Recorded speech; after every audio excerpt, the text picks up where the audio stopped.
Hello, good evening. Abu Izzadeen described the 7/7 attacks on London as completely praiseworthy on this very programme. Today he's been found guilty of inciting terrorism overseas and for raising money to fund it. 5 others were convicted alongside him, including another man, Simon Keeler, who has also been the subject of a Newsnight investigation. The extremist organisation they were a part of, Al Muhajirun, was allowed to continue to organise and to recruit members until as late as 2004. In a moment, we'll be asking why Security Service failed to crack down earlier on groups they have long known were behind this kind of activity. But first, here's Richard Watson, who's been investigating the activities of Al Muhajirun for years. You're an enemy to Islam and Muslims. Shame on all of us to sit down and listen to him. You know how many Muslims have been arrested? Over 1,000. Abu Izzadeen, the Jamaican convert to Islam who was convicted today, shot to prominence in September 2006 when he heckled the former Home Secretary John Reid. Mr. Reid had been urging British Muslims to help the police unearth extremists. You are a tyrant! Don't push me! This intervention did not break the law, but speeches like this, given at Regent's Park Mosque in London in 2004, did. Terrorism, it is part and parcel of Islam. Terrorism is part of the deen of Islam, yes? Even so, the police appear to have been slow to act. An independent investigator who tracks terrorist and extremist websites says he downloaded the Regent's Park speeches from a password-protected website and passed them on to the police in 2005. What I find surprising about it is if you can get across this detail and hack into these websites, download the videos, send them off to the anti-terrorist police, then surely the authorities must be doing this. No, they're not. The meeting I had with the senior officers at New Scotland Yard, they actually said there are so many radical Islamic terrorists supporting websites that they haven't got enough officers to actually monitor the web. So who is Abu Izzadeen? Born into a Jamaican-British family from East London, his real name is Trevor Brooks. He was raised as a Christian but converted to Islam at 17.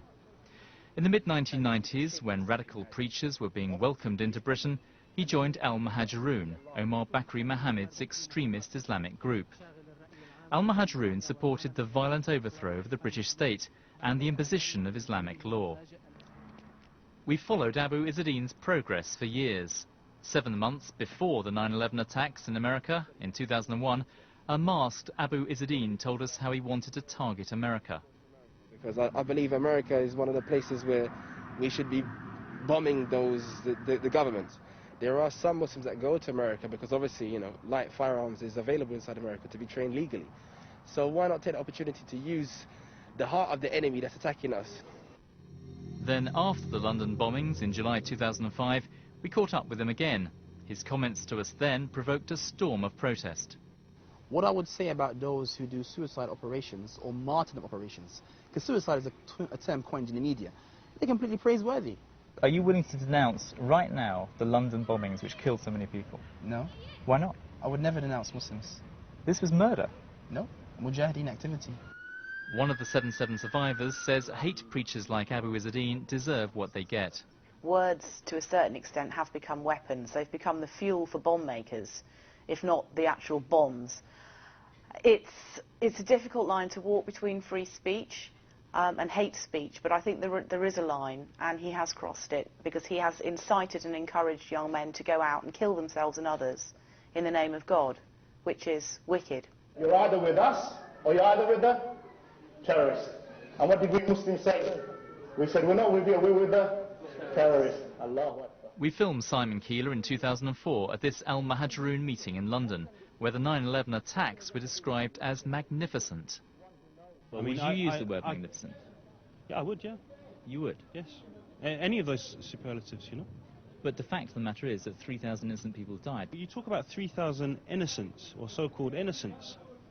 What about the 200,000 innocents in Afghanistan? You're crying about the fact that America, the oppressor, has been punched in the nose. I mean, that's basically what happened. Today, he was found guilty of incitement to terror.